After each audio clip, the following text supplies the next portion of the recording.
தமிழா இது நமக்கான காலம்தான். உண்மை அறிய ஓரணியில் ஒன்றிணைவோம் மக்கள் எழுச்சிக்கு கலங்கரை விளக்கம் நாங்க தான். ஒரு வாக்கும் வரலாறா மாறும்.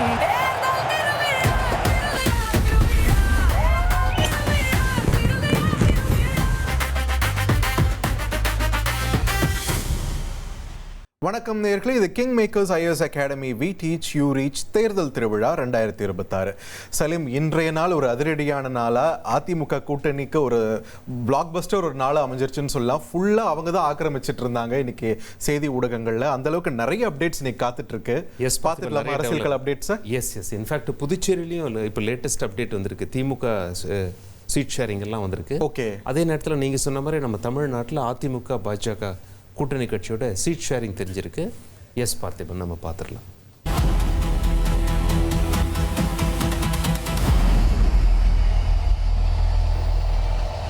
ஏடிஎம்கே அலையன்ஸ் பற்றி பேசும்போது ரொம்ப நாளாக சொல்லிட்டு இருந்தாங்க பார்த்திபன். அதாவது குறைஞ்சது 170க்கு மேலே ஏடிஎம்கே கண்டெஸ்ட் பண்ண போகிறாங்கங்கிற ஃபர்ஸ்ட் பாயிண்ட் சொன்னாங்க.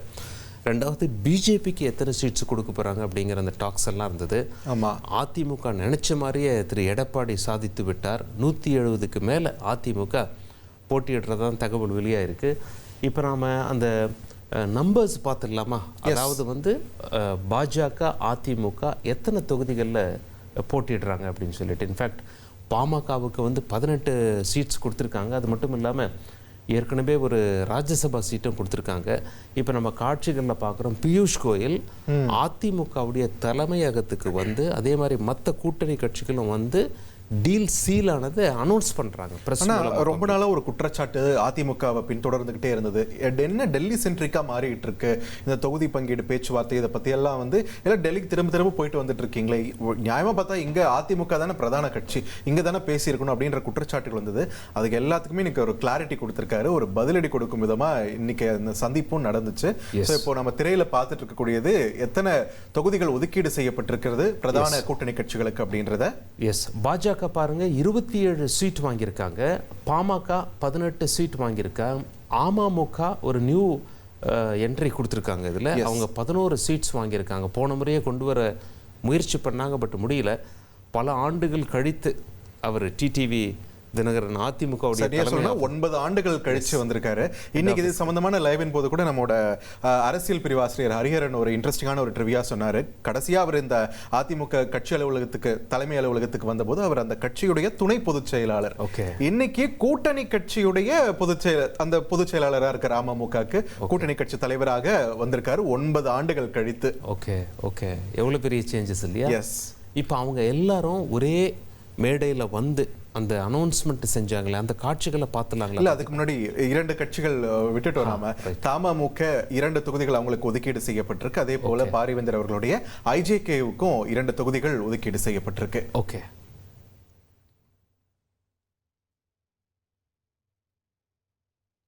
தொடர்ந்து அங்க அதிமுக தலைமை அலுவலகத்தில் நடந்த அந்த காட்சிகளை பார்த்துடலாம். எஸ்.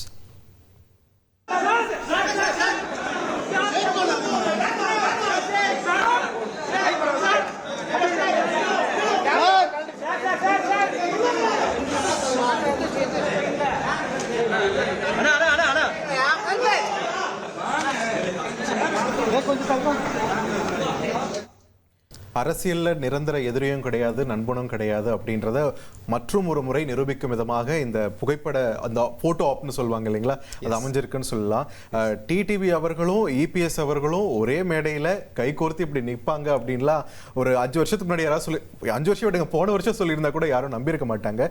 இன்னைக்கு இது சாத்தியமாகி இருக்கிறது. அதே நேரத்தில் இந்த கூட்டணிக்குள்ளார இருக்கிறது மட்டும் இல்லாமல் இது ப்ராப்பராக டிஃபெண்ட் பண்ணும் விதமாகவும் அந்த தலைவர்கள் பேசியிருக்காங்க.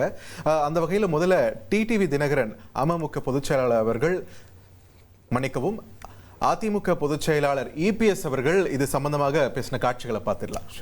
இழுபறிக்கு இடையில தான் கூட்டணி நடந்துட்டு இருக்கு. திமுகவில் கம்யூனிஸ்டுக்கு இடது கம்யூனிஸ்டுக்கு இன்னும் கூட்டணி பேச்சுவார்த்தை முடியல, இறுதியாகல. அதே மாதிரி விடுதலை சிறுத்தை கட்சிக்கு இன்னும் கூட்டணி இறுதி செய்யல. பாவம், என்ன செய்யறது? போனதற்கு 6 சீட்டு வாங்கினாங்க, 5 சீட்டுக்கு அலையோடு அலைஞ்சிட்டு இருக்கிறாங்க. ஸோ அதிமுக கூட்டணி சீட்ஸ் எல்லாம் அறிவிச்ச அந்த ஃபர்ஸ்ட் ப்ரெஸ் மீட்லேயே என்ன செய்கிறாங்க பார்த்தீங்களா, நாங்கள்லாம் எவ்வளோ ஆர்கனைஸ்டாக இருக்கோம், திமுகவில் எந்த அளவுக்கு இழுபறி நீடிச்சுது, திமுகவுக்கும் காங்கிரஸுக்கும், இப்போ திமுகவுக்கும் விடுதலை சிறுத்தைகளுக்கும் எந்த அளவு அங்கே வந்து ஒரு இழுபறி நீடிக்குது அப்படிங்கிறத மக்கள் மத்தியில் அவங்க ரெஜிஸ்டர் பண்ணுறாங்க. நாங்கள் காலையில் வந்தோம், பேசணும், கையெழுத்து போட்டு முடிஞ்சு போச்சு எங்கள் கூட்டணி இது அப்படின்ட்டு என்ன சொல்கிறது, ஒரு கிண்டல் தோணியில் தான் அவர் பேசியிருந்தார் இன்னைக்கு காலையில். It was an interesting scene to watch. Yes, திரு இபிஎஸ் அவர்கள் பேசிய பிறகு டிடிவி தினகரன் அவர்கள் செய்தியாளரை சந்திச்சார். அந்த காட்சிகளை பார்த்துடலாங்களா? எஸ்.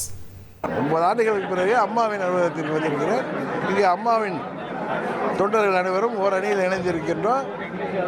அம்மாவுடைய பிரசன்ஸ் இங்கே இருக்கிறத என்னால் ஃபீல் பண்ண முடியல. கேட்ட தொகுதிகளில் முக்கியமான தொகுதிகளை எங்களுக்கு கொடுத்துருக்காங்க. ஒரு தொகுதிகள் கொடுக்க முடியாமல் போவது இயற்கை, ஏன்னா கூட்டணி கட்சி போட்டு. மற்றபடி எந்தவித மனக்கசப்போ ஒரு அரை மணி நேரம் 1 மணி நேரத்தில் எங்களுடைய தொகுதி பங்கிட முடித்துக்கோங்க. நம்ம தந்தி டிவிக்கு ஸ்பெஷலாக திரு டிடிவி அவர்கள் பேசியிருந்தார். இதே போல் திரு அன்புமணி ராமதாஸ் அவர்களும் பேசியிருந்தார். அதை பார்த்துடலாங்களா? பார்த்து எஸ், பார்த்துடலாம். சமரசம்னா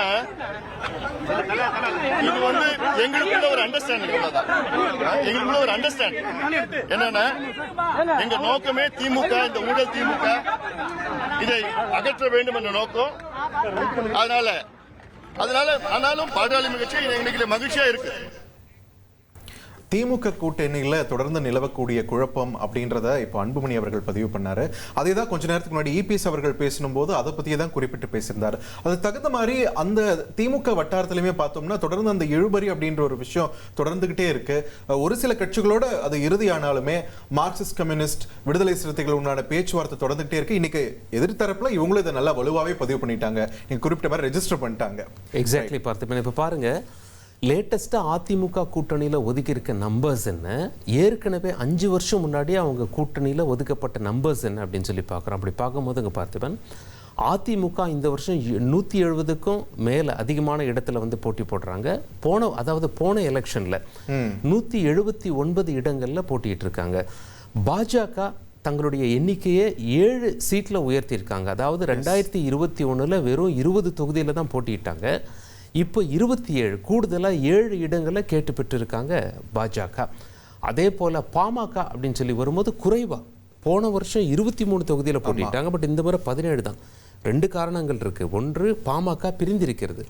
திரு ராமதாஸ் அவர்கள் சசிகலா அவர்களோடு கூட்டணி வைத்திருக்கிறார். அன்புமணி ராமதாஸுடைய டீம் தான் இங்கே வந்து அதிமுக பிஜேபியோட கூட்டணி வச்சுருக்காங்க. இது காரணம் 1. மாம்பழம் சின்னம் என்ன ஆக போகிறது அப்படிங்கிறது 2. 3வது, ஏற்கனவே ராஜ்யசபா சீட் வேற கொடுத்துருக்காங்க இல்லையா, அதனால நம்பர்ஸ் குறைச்சிருக்காங்க. ஸோ அந்த நம்பர்ஸ் வந்து 18 வந்திருக்கு. அமமுக புதுசாக வந்திருக்காங்க, அவங்களுக்கு 11 இடம். இப்படியாக கூட்டணி கட்சிகளுக்கு 56 இடங்களை கொடுத்து அதிமுக 170க்கும் மேற்பட்ட இடங்களில் போட்டியிட தயாராக இருக்காங்க. இதில் இந்த நம்பர்ஸை நம்ம பார்க்கும்போதே ஒரு பேலன்ஸ் எப்படி மெயின்டைன் பண்ணியிருக்காங்க அப்படின்றத பார்க்க முடியுது. பாமகவை பொறுத்த வரைக்கும் நீங்கள் குறிப்பிட்ட மாதிரி 23 18 ஒரு 5 தொகுதிகள் குறைஞ்சிருக்கு அப்படின்னாலுமே நீங்கள் குறிப்பிட்ட மாதிரி அந்த டிஃபென்ஸ் எல்லாம் வந்து கரெக்டாக அவங்களுக்கான கேடயமா அது அங்கே அப்படி அமர்ந்திருக்கு அப்படின்றத பார்க்க முடியுது. வேற பாஜகவை பொறுத்த வரைக்கும் காங்கிரஸ்க்கு 28 தொகுதிகள் ஒதுக்கப்பட்டிருக்குன்னும் போது கண்டிப்பாக அதை விட கூடுதலாக ஒரு தொகுதியில தான் அவங்க நிற்பாங்க அப்படின்னு நிறைய கருத்துக்கள் பகிரப்பட்டன. அதுக்கு தகுந்த மாதிரி நமக்கு அப்போ வந்துட்டு இருந்த செய்திகளும் கூட 30 31 வரைக்கும் அவங்க நிக்க வாய்ப்பு இருக்கு அப்படின்லாம் சொல்லிட்டு இருந்தாங்க. But somehow EPS has convinced 27 இடங்கள்ல பாஜக போட்டியிடும், அவங்களுக்கு கூடுதல் இடங்களும் கிடைச்ச மாதிரியும் இருக்கு. அதே நேரத்தில் ஏதோ ஒரு இடத்துல அவர் ஒரு எல்லை கோடு போட்டிருக்காரு அப்படி EPS அப்படின்றதையும் நம்மளால பார்க்க முடியுது. இதுல இன்னொரு சவால் இருக்கிறதா சொல்றாங்க பார்த்திபன். அதான் அரசியல் வட்டாரங்கள்ல என்ன சொல்றாங்க அப்படின்னா, 35 சீட்டுக்கு மேலே எங்களுக்கு நீங்கள் கொடுத்தீங்கன்னா நீங்கள் கொடுக்குற தொகுதிகளை நாங்கள் வாங்கிக்கிறோம். 27ன்னு சொல்லி எங்களுக்கு கொடுத்தீங்கன்னா நாங்கள் கேட்குற தொகுதிகளை கொடுத்துருக்கு. அது அதிமுக ஸ்ட்ராங் ஹோல்டாக இருந்தால் கூட 27 மட்டும் தான் எங்களுக்கு ஒதுக்கிருக்கீங்க, அப்போ நாங்கள் சூஸ் பண்ணுற தொகுதியை நீங்கள் எங்களுக்கு தரணும் அப்படின்னு சொல்லி பிஜேபி கண்டிஷன் போட்டிருக்கிறதா அரசியல் வட்டாரங்களில் பேசிக்கிறாங்க. நான் ஒரு இடத்துல விட்டு தரேன், நீ ஒரு இடத்துல விட்டுதா அப்படின்னு. எஸ். ஸோ எனிஹவ் நம்ம அந்த தொகுதியெல்லாம் அனௌன்ஸ் பண்ணும்போது நமக்கு இன்னும் ஒரு தெளிவான பிக்சர் கிடைக்கும். எஸ், நிச்சயமா. அடுத்த கார்ட்ஸ் நம்ம பார்த்துட்டு இருக்கோம். அதாவது அதிமுக சின்னத்தில் போட்டியிட்ட கட்சிகள் அப்படிங்கிறத நம்ம பார்க்கணும். இது 2021க்கான நிலவரம் இல்லையா? ரைட். அந்த வகையில் தமிழ் மாநில காங்கிரஸ் கட்சி 6 இடங்கள்ல போட்டியிட்டு இருக்கு. அடுத்தது திரு என்ஆர் தலபாலன் அவர்கள் ஒரு இடத்துல, திரு ஜான் பாண்டியன் ஒரு இடத்துல, திரு ஸ்ரீதர் பாண்டையார், சேதுராமன், ஜெகன்மூர்த்தி, ஜோதி முத்துராமலிங்கம் இவங்கெல்லாம் தலா ஒவ்வொரு இடத்துல போட்டி போட்டிருக்காங்க. அதிமுக சின்னத்தில் போட்டிட்டு இருக்காங்க. ஸோ அதே போல் இப்போ அதிமுக கூட இருக்க சின்ன கட்சிகள்லாம் தாமரையில் போட்டியிடுவாங்களா அல்லது அதிமுகவில் போட்டியிடுவாங்களா அப்படின்னு சொல்லி ஒரு கேள்விகள்லாம் வந்தது. ரைட். ஸோ திரு ஜான் பாண்டியன் அவர்கள் அதிமுக ரெட்டையில சின்னத்தில் தான் போட்டியிடுவார் அப்படின்னு சொல்லியிருக்காங்க. இன்னும் நமக்கு இன்று இரவுக்குள்ள முழு விவரங்கள் தெரியும். இன்னைக்கு மதியம் திரு ஏசி சண்முகம் அவர்கள் பேசும்போது அவர் தாமரை சின்னத்துல போட்டியிட வாய்ப்பு இருக்கு அப்படின்ற மாதிரி சொல்லியிருந்தாரு. ஓகே. இன்னொரு பக்கம் மற்றவர்களும் இது இரட்டை இலை சின்னத்துக்கு போக போறாங்களா இல்ல தாமரை சின்னத்துக்கு போக போறாங்களா அப்படின்ற ஒரு எதிர்பார்ப்பு இருக்கிறது. வேற இவர் பாரிவேந்தர் இருக்காரு இல்லைங்களா, அவர் வந்து தன்னுடைய தனிச்சின்னமான மைக் சின்னத்துல போட்டியிட தான் தனக்கு விருப்பம் அப்படின்ற ஒரு விஷயத்தையும் பதிவு பண்ணியிருக்காரு. ஸோ வரும் நாட்கள்ல அவங்க கேட்ட சின்னம் கிடைக்குமா இல்ல இரட்டை இலையா தாமரையா அப்படின்ற ஒரு கேள்விக்கான பதில் நமக்கு கிடைச்சிடும்னு நினைக்கிறேன். Yes, right. ஒரு பக்கம் அரசியல் அப்படி பரபரப்பாக போயிட்டு இருக்கும்போது இன்னொரு பக்கம் தேர்தல் ஆணையமும் தங்களுடைய அந்த மாடல் கோட் ஆஃப் கண்டக்டை வந்து எக்ஸிக்யூட் பண்றதுல பயங்கர தீவிரமா இருக்காங்க. சோதனை சாவடிகள் அதுல எல்லாம் பரபரன்னு ஓடிட்டு இருக்கு. அந்த வகையில இன்றைய நிலவரப்படி பார்க்கும்போது தமிழ்நாட்டில் இதை எக்ஸிக்யூட் பண்ணப்பட்டதுல இருந்து 151 கோடி ரூபாய் மதிப்புள்ள ரொக்கப்பணம், பரிசு பொருட்கள், தங்கம், வெள்ளி, வைரக்கற்கள் எல்லாமே பறிமுதல் பண்ணப்பட்டிருக்கு. இன்னும் குறிப்பா சொன்னா 72 லட்சம் ரூபாய் மதிப்புள்ள தங்கம் ஊட்டி பக்கம் பறிமுதல் பண்ணிருக்காங்க இன்னைக்கு. ஓகே. அது மட்டும் இல்லாமல் எனக்கு சென்னையில் ஒரு பிளாக் பஸ்டர் பறிமுதல் அப்படின்னு சொல்லலாங்க பார்த்திபன். நிச்சயமா. அசோக் நகர் இடத்துல என்ன பண்ணுறாங்க, ஒரு வண்டி வருது. தேர்தல் ஆணையம் மற்ற அதிகாரிகள்லாம் இருக்காங்க. அதிரடியாக சோதனை போடுறாங்க. உள்ளே பார்த்தா 10 AK-47 துப்பாக்கி அப்படின்னு சொல்லி அதிர்ச்சி ஆயிட்டாங்க. அப்புறம் மேற்கொண்டு அதை கையில் தூக்கி பார்க்கும்போது தான் தெரியுது அது ஷூட்டிங் ஸ்பாட்லேருந்து வரக்கூடிய பொம்மை துப்பாக்கி.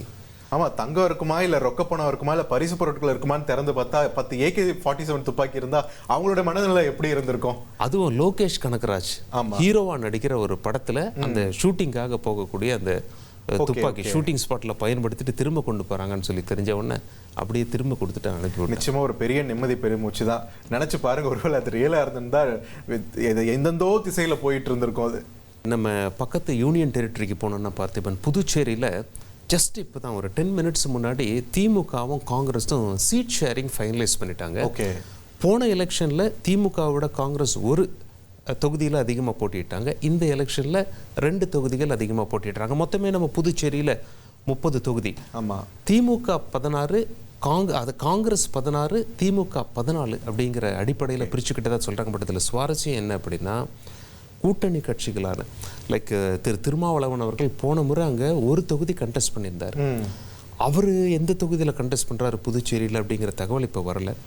தமிழ்நாட்டிலே அந்த சீட் ஷேரிங் இன்னும் ஃபைனலைஸ் ஆகாமல் இருக்குது.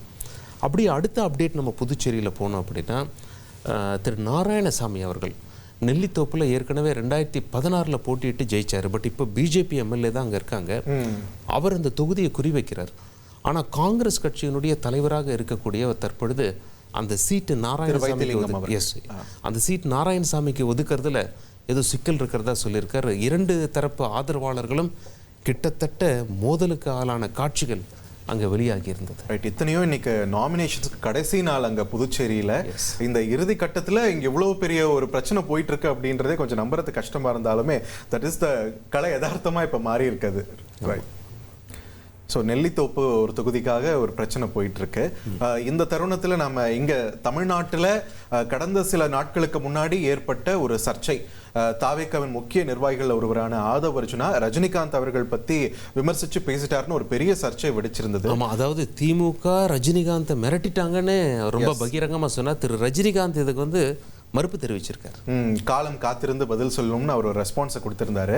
ரஜினிகாந்த் பதில் சொல்லியிருந்த மாதிரி இன்னைக்கு லதா ரஜினிகாந்த் அவர்கள் வந்து செய்தியாளர்களை சந்திச்ச போது அவங்க இதுக்கு ஒரு ரெஸ்பான்ஸ் கொடுத்திருக்காங்க. ஃபர்ஸ்ட் அது என்னன்னு பார்த்துடலாமா? ஷூர், பார்த்துக்கலாம். சார் வந்து அரசியல் கட்சி ஆரம்பிச்சாங்க. அப்போது திமுக ஒரு அரசியல்னால தான் சார் வந்து அரசியல் கட்சி வெளியே போட்டாங்கன்னு சொல்லிட்டு ஆர்வம். No comments. அவரே சொல்லிட்டாரு இல்லையா, அதெல்லாம் உண்மை இல்லைன்னு சொல்லிட்டாரு இல்லையா, தவறான அவதூறுகளை பரப்பக்கூடாதுன்னு சொல்லியிருக்காரு இல்லையா, அவரோட ஸ்டேட்மெண்ட்டை படிச்சாலே தெரியும். சாரோட மனநிலை, பசங்களோட மனநிலை, ரசிகர்களோட மனநிலை எப்படி இருக்கு? கண்டிப்பா தவறா இருந்தா எல்லாரையும் பாதிப்பாரு. சீமான் அவர்கள் ஃபுல் ஃப்ளெட்ஜாக இப்போ கேம்பெயினில் இறங்கிட்டாருங்க பார்த்திபன். இன்ஃபேக்ட் திருத்தணி கோவிலேருந்து தன்னுடைய கேம்பெயினை ஸ்டார்ட் பண்ணியிருக்காரு. அந்த காட்சிகளை பார்த்துடலாமா? எஸ். இந்த நாடே ஒரு குற்ற சமூகமாக மாறி நிறுத்தப்பட்டிருக்கிறது. இதை எப்படி தடுப்பது? யார் தடுப்பது? இதையெல்லாம் பார்த்து பார்த்து சகித்து சகித்து பொறுக்க முடியாமல் தான் உங்களிடமிருந்தே உங்களுக்காக கிளர்ந்து எழுந்து வந்தோம் என் உடன் பிறந்தார்களே. எப்படியாவது இந்த நிலையை மாற்ற வேண்டும் என்று இவர்களுக்கெல்லாம் எதையாவது கொடுத்து, மிக்சி கொடுத்து, கிரைண்டர் கொடுத்து, அண்டா கொடுத்து, பரிசு பெட்டி கொடுத்து, சிலிண்டர் கொடுத்து, எதையாவது கொடுத்து உங்களை ஏமாற்ற வேண்டும் நினைக்கிறார்கள். இந்த நிலையிலிருந்து எப்படியாவது எம் மக்களை மாற்ற வேண்டும் என்று நினைக்கிறோம். இது ரெண்டுக்கும் தான் இந்த தேர்தலிலே போட்டி. இவ்வளவு பிரச்சனைகள் இந்த நாடு எதிர்கொள்கிற எல்லா பிரச்சனையும் தந்தது இவர்கள். இதை தீர்க்க வேண்டும் என்று வந்தவர்கள் நாங்கள். 2 பேருக்கும் தான் இந்த தேர்தலிலே போட்டி. அவர்கள் வாக்குக்கு காசு கொடுப்பார்கள். நாங்கள் பணத்துக்கு வாக்கு, நம் இனத்துக்கு தூக்கு என்ற கொள்கையை கொண்டவர்கள். காசை வாங்கி கொண்டு வாக்கு போடுவது என்பது அவமானகரமானது. மதிப்புமிக்க நம் உரிமையை சில ரொட்டி துண்டுகளுக்காக விற்பது என்பது உலகில் அவமானகரமானது என்கிறார் அண்ணல் அம்பேத்கர் அவர்கள். வாக்குக்கு காசு கொடுப்பவன் பாவி, அந்த காசை வாங்கி கொண்டு ஓட்டு போடுபவன் தேச துரோகி என்கிறார் நம்முடைய தெய்வ திருமகன் தாத்தா முத்துராமலிங்க தேவர் அவர்கள். பேரறிஞர் அண்ணா அவர்கள் தங்கத்தை யாராவது தவிட்டிற்கு விற்பானா என்று கேட்கிறார்கள். ஜனநாயகத்தில் மக்களாட்சியை ஏற்றுக்கொண்ட நாட்டிலே மதிப்புமிக்க உரிமை, மக்களிட்ட இருக்கிற வலிமையான கடைசி உரிமை வாக்குதான். வேட்பாளர்களை ஃபர்ஸ்ட் அறிவிச்சதும் இவர் தான். அதுக்கப்புறம் தேர்தல் வாக்குறுதிகள் முழு பட்டியலை ஃபர்ஸ்ட் வெளியிட்டதும் இவர் தான். இன்னைக்கு பிரச்சார காலத்தில் ஃபுல் ஃபிளட்ஜா இறங்கி இருக்கிறதும் முதல்ல சீமான் அவர்கள் தான் இறங்கியிருக்காரு. எஸ், திரு சீமான் அவர்கள் இன்று பிரச்சாரத்தை ஆரம்பிச்ச அந்த காட்சிகளை பார்த்துடலாங்களா பார்த்திபன்?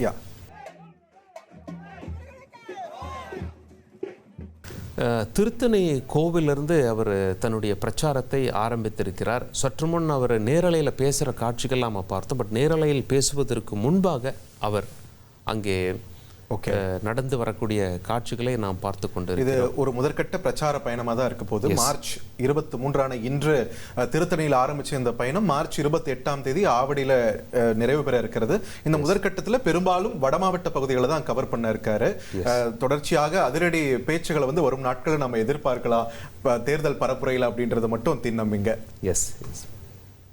அடுத்ததாக திரு சரத்குமார் அவர்கள் அதிருப்தியை வெளிப்படுத்தியிருந்தார். ஆமா, நேற்று அவர் ரொம்பவே ஒரு வைரலா போச்சு. அவர் பிரஸ் சந்திச்சு அவர் பேசின பேச்சு. அதன் பிறகு தந்தி டிவிக்கும் பிரத்யேகமாக ஒரு நேர்காணல் கொடுத்திருந்தாரு. தன்னுடைய ஆதங்கத்தை வெளிப்படுத்தி இருந்தாரு. தன்னுடைய கட்சியை பாஜகவோட இணைச்சதுக்கு பிறகு தனக்கு ஒரு நேஷனல் லெவலில் ஒரு முக்கிய பொறுப்பு வழங்கப்படும் நினைக்கும் போது அது வழங்கப்படாது, தன்னுடைய ஆதரவாளர்களுக்கு மட்டும் இல்ல தனக்குமே ஒரு ஆதங்கத்தை ஏற்படுத்தி இருக்கு அப்படின்ற ஒரு விஷயத்தை அவர் பதிவு பண்ணியிருந்தார் நேற்று. ஆமா, இன்னைக்கு பாஜக தலைவர் திரு நயினார் நாகேந்திரன் அவர்களை நேரில் பார்த்திருக்காரு. ஸோ அதனுடைய அவுட்கம் என்னவா இருக்க போகுது அப்படின்னு சொல்லி எல்லாம் பார்க்குறாங்க. பட் அரசியல் நேரத்தில் போதுமான டைம் இல்லை. இன்னொரு 1 மந்தில் நம்ம தமிழ்நாட்டில் எலெக்ஷன் இருக்கிறதுனால திரு சரத்குமார் அவர்கள் எம்மாதிரியான முடிவெடுப்பார் என்பதை பார்க்க அனைவரும் காத்து கொண்டிருக்கிறார். நேற்று அவர்கிட்ட செய்தியாளர்கள் கேள்வி எழுப்பும் போதே மறுபடியும் புது கட்சி நீங்க சாமக ரிட்டர்ன்ஸா திரும்ப வரப்போகுதா அப்படின்லாம் கேள்வி எழுப்பியிருந்தாங்க. அதுக்கெல்லாம் வந்து ரொம்ப பாலிஷா பதில் சொல்லிட்டு நான் கட்சி தலைவரை சந்திச்சு என்னோட ஆதங்கத்தை வெளிப்படுத்துறேன், அதுக்கப்புறம் என்ன நடக்கணுமோ நடக்கட்டும் அப்படின்ற மாதிரி சொல்லியிருந்தாரு. இன்னைக்கு சந்திப்பும் நடந்திருக்கு. இதோட அவுட்கம் எப்படி இருக்கும் அப்படின்றத நம்ம பொறுத்திருந்து தான் பார்க்கணும். எக்ஸாக்ட்லி பார்த்திபன். அப்படியே இன்னொரு கேம்புக்கு போனோம் அப்படின்னா சசிகலா அவர்களும் ராமதாஸ் அவர்களும் கூட்டணி வச்சிருக்காங்க. சசிகலா அவர்கள் வேட்பாளர்களை நாளையிலிருந்து நேர்காணல் பண்ணுறாங்க. 2 நாள் இந்த நேர்காணல் நடக்கும் அப்படிங்கிற மாதிரி சொல்லியிருக்காங்க. ஸோ எந்தெந்த தொகுதியில் எந்தெந்த கேண்டிடேட்ஸ் போட போகிறாங்க, அந்த கேண்டிடேட்ஸ் யாருடைய வாக்கு வங்கியை சேதப்படுத்த போகிறாங்க. பெரும்பாலும் அதிமுக தான் இருக்குன்னு சொல்கிறாங்க. ஏன்னா ஒரு பக்கம் ஓபிஎஸ் போய் திமுகவில் இணைஞ்சிட்டார், இன்னொரு பக்கம் டிடிவி போய் அதே கூட்டணியில் இருந்தது அதிமுகவுக்கு பலமாக பார்க்கப்படுது பாஜகவுக்கு. பட் சசிகலா அவங்க புதுசாக கட்சி ஆரம்பித்து இப்போ கேண்டிடேட் போடுறாங்க. ஸோ அதிமுகவுடைய வாக்கு வங்கி எப்படியெல்லாம் பிரியுது அப்படிங்கிறத பார்க்குறது ரொம்ப இன்ட்ரெஸ்டிங்காக இருக்கும். புதுச்சேரிக்கு தேர்தலுக்குமே கூட ஒரு 4 பேர் கொண்ட ஒரு பட்டியலை வெளியிட்டிருந்தாங்க. ஸோ இப்போ நம்ம அந்த ரொம்ப இன்ட்ரெஸ்டிங்கான நியூஸ் பார்த்துட்டு இருந்தோம் பார்த்திபன். அதாவது திரு விஜய் அவர்கள் யாருக்கெல்லாம் வாய்ப்பு கொடுத்துருக்காரு, இன்னும் தமிழ்நாட்டில் எந்த லிஸ்ட்டும் வரல. ஆமாம் ஆமாம். ஸோ அப்படி இருக்கும்போது புதுச்சேரியில் யாருக்கெல்லாம் வாய்ப்பு கொடுத்துருக்காரு, என்ன மாதிரி கன்சிடரேஷன்ஸ் பண்ணியிருக்காரு, முன்னாள் எம்எல்ஏக்களை எப்படி ரோப்பின் பண்ணியிருக்காரு. இது போல ரொம்ப ஒரு சுவாரஸ்யம். நேற்று முன்தினம் கூட தேர்தல் நாமினேஷன் டேட் எண்ட் ஆக போது இன்னும் ஏன் தாவேக தரப்புல இருந்து எதுவும் நகர் இருக்கிற மாதிரியே தெரியலையே அப்படின்ற ஒரு விமர்சனங்கள் எழுந்துட்டு இருந்த நேரத்தில் தான் நேற்று இரவு அதிரடியாக இந்த பட்டியலானது வெளியிடப்பட்டது. நீங்கள் குறிப்பிட்டது போல அதிமுகவில் இருந்தும் சரி, பாஜகவில் இருந்தவங்களும் சரி உள்ளே இழுக்கப்பட்டிருக்காங்க, அவங்களுக்கு வாய்ப்புகள் வழங்கப்பட்டிருக்கு அப்படின்றது தான் நம்ம இந்த லிஸ்ட்ல பார்க்க முடியுது. இன்னொரு முறை செய்தியாளர் எழில் வழங்கக்கூடிய அந்த தகவல்களை பார்த்துக்கலாங்களா? ஷூர், பார்த்து. புதுச்சேரி சட்டமன்ற தேர்தலுக்கான வேட்புமனு தாக்கல் கடந்த 16ஆம் தேதி தொடங்கி இன்று மாலை 3 மணியுடன் நிறைவடைந்தது. மேலும் வரும் ஏப்ரல் 9ஆம் தேதி அன்று வாக்குப்பதிவானது நடைபெறவுள்ளது. புதுச்சேரி மாநிலத்தில் உள்ள 30 தொகுதிகளில் தற்பொழுது 4 முனை போட்டியானது நிலவி வருகிறது. குறிப்பாக கூற வேண்டுமென்றால் தேசிய ஜனநாயக கூட்டணி, இந்தியா கூட்டணி, தமிழக வெற்றி கழகம், நாம் தமிழர் என 4 முனை போட்டி நிலவுகிறது. இந்நிலையில் நேற்றைய தினம் தமிழக வெற்றி கழகம் சார்பில் புதுச்சேரியில் உள்ள 30 தொகுதிகளில் போட்டியிடுவதற்கான வேட்பாளர்கள் பட்டியலை அறிவித்திருந்தது. அதில் ஒரு முன்னாள் அமைச்சர்கள், 6 முன்னாள் இன்னாள் சட்டமன்ற உறுப்பினர்களுக்கு இந்த தேர்தலில் தமிழக வெற்றி கழகம் சார்பில் போட்டியிடுவதற்காக வாய்ப்பளிக்கப்பட்டுள்ளது. குறிப்பாக கூற வேண்டுமென்றால் சாய் சரவணன் அவர்கள் பாஜகவில் இருந்து விலகி தமிழக வெற்றி கழகத்தில் இணைந்த அடுத்த நாளே அவருக்கு போட்டியிட சீட்டு வழங்கப்பட்டுள்ளது குறிப்பிடத்தக்கது. பாஜக மாநில தலைவராக 2 முறை பதவி வகித்தரும் இதேபோல் நியமன சட்டமன்ற உறுப்பினராகவும் இருந்த சாமிநாதன் அவர்கள் கடந்த 2021ஆம் ஆண்டு நடைபெற்ற தேர்தலில் போட்டியிட்டு பாஜக சார்பில் போட்டியிட்ட அவர் தோல்வியடைந்த நிலையில் தற்பொழுது பாஜகவில் இருந்து விலகி தாவேகால் தன்னை இணைத்து கொண்டு இந்த தேர்தலை சந்திக்கிறார். இதேபோல் இஸ்லாமியர்கள் அதிகம் உள்ள காரைக்கால் தெற்கு தொகுதியில் கடந்த 2009ஆம் ஆண்டு நடைபெற்ற நாடாளுமன்ற தேர்தல் மற்றும் 2011ஆம் ஆண்டு நடைபெற்ற சட்டமன்ற தேர்தலில் தேமுதிக சார்பில் போட்டியிட்டு தோல்வியடைந்த அவர் கடந்த 2011ஆம் ஆண்டு அதிமுகவில் தன்னை இணைத்து கொண்டு தேர்தலை சந்தித்து வெற்றி பெற்று முதல் முறை சட்டமன்ற உறுப்பினரானார். தொடர்ந்து அசனா அவர்கள் கடந்த 2021ஆம் ஆண்டு நடைபெற்ற தேர்தலில் மீண்டும் அதிமுக சார்பில் போட்டியிட்டு தோல்வியடைந்த நிலையில் தற்பொழுது அதிமுகவில் இருந்து விலகி அவர் தாவேகாவில் இருந்து இந்த தேர்தலை காரைக்கால் தெற்கு தொகுதியில் களம் காண்கிறார். இதேபோல் நெட்டப்பாக்கம் தொகுதியில் கடந்த 2011ஆம் ஆண்டு அதிமுக சார்பில் போட்டியிட்ட பெரியசாமி அவர்கள் வெற்றி பெற்றார். தொடர்ந்து அதிமுக சார்பில் கடந்த 2016ஆம் ஆண்டு நடைபெற்ற தேர்தலிலும் போட்டியிட்டு தோல்வியடைந்தார். பின்னர் கடந்த 2021ஆம் ஆண்டு நடைபெற்ற தேர்தலின் பொழுது அவருக்கு வாய்ப்பளிக்காததன் காரணமாக அவர் அந்த தேர்தலை சந்திக்கவில்லை. தற்பொழுது அவர் அதிமுகவில் இருந்து விலகி இந்த தேர்தலில் அவர் தாவேகாவில் தேர்தலை சந்திக்க உள்ளது குறிப்பிடத்தக்கது. இதேபோல் உருளியான்பேட்டை தொகுதியைச் சேர்ந்த நேரு அவர்கள் கடந்த 2011ஆம் ஆண்டு நடைபெற்ற தேர்தலில் என்ஆர் காங்கிரஸ் சார்பில் போட்டியிட்டு எம்எல்ஏவாக தேர்வு செய்யப்பட்டார். பின்னர் 2016ஆம் ஆண்டு என்ஆர் காங்கிரஸ் கட்சி சார்பில் போட்டியிட்டு தோல்வியடைந்த அவர் கடந்த 2021ஆம் ஆண்டு தேர்தலில் சுயேட்சையாக போட்டியிட்டு வெற்றி பெற்றார்.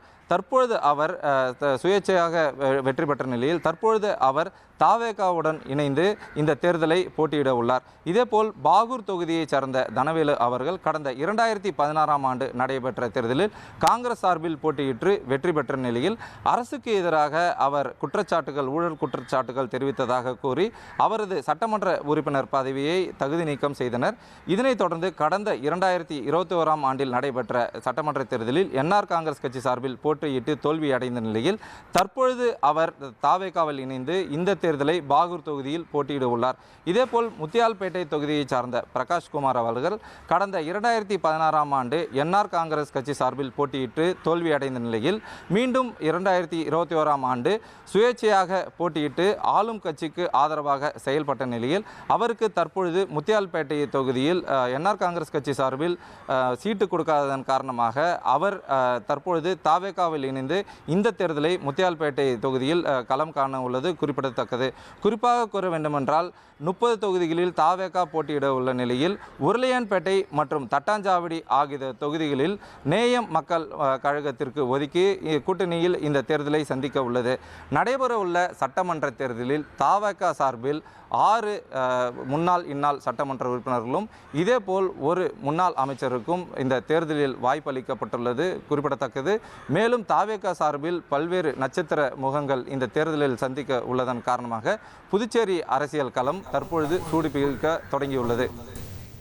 ஸோ நமக்கு கிடைச்சிருக்க தகவல், இந்த தகவலை ஒட்டி கூடிய விரைவில் புதுச்சேரியில் பிரச்சார களத்தில் மறுபடியும் விஜயை பார்க்க இருக்காங்க அப்படின்ற ஒரு அப்டேட்டும் கட்சி தரப்புல இருந்து வழங்கப்பட்டிருக்கு.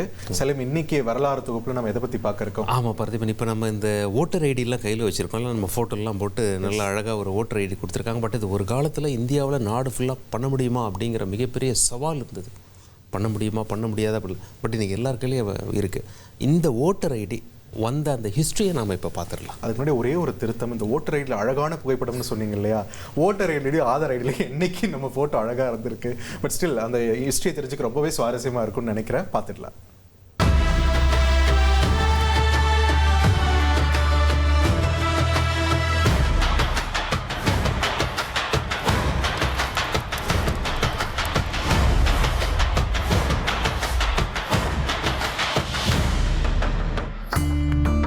ஓட்டர் ஐடி தேர்தல் அறிவிச்சதும் 5 வருஷத்துக்கு ஒரு தடவை நாம கையில எடுக்கிற அட்டை.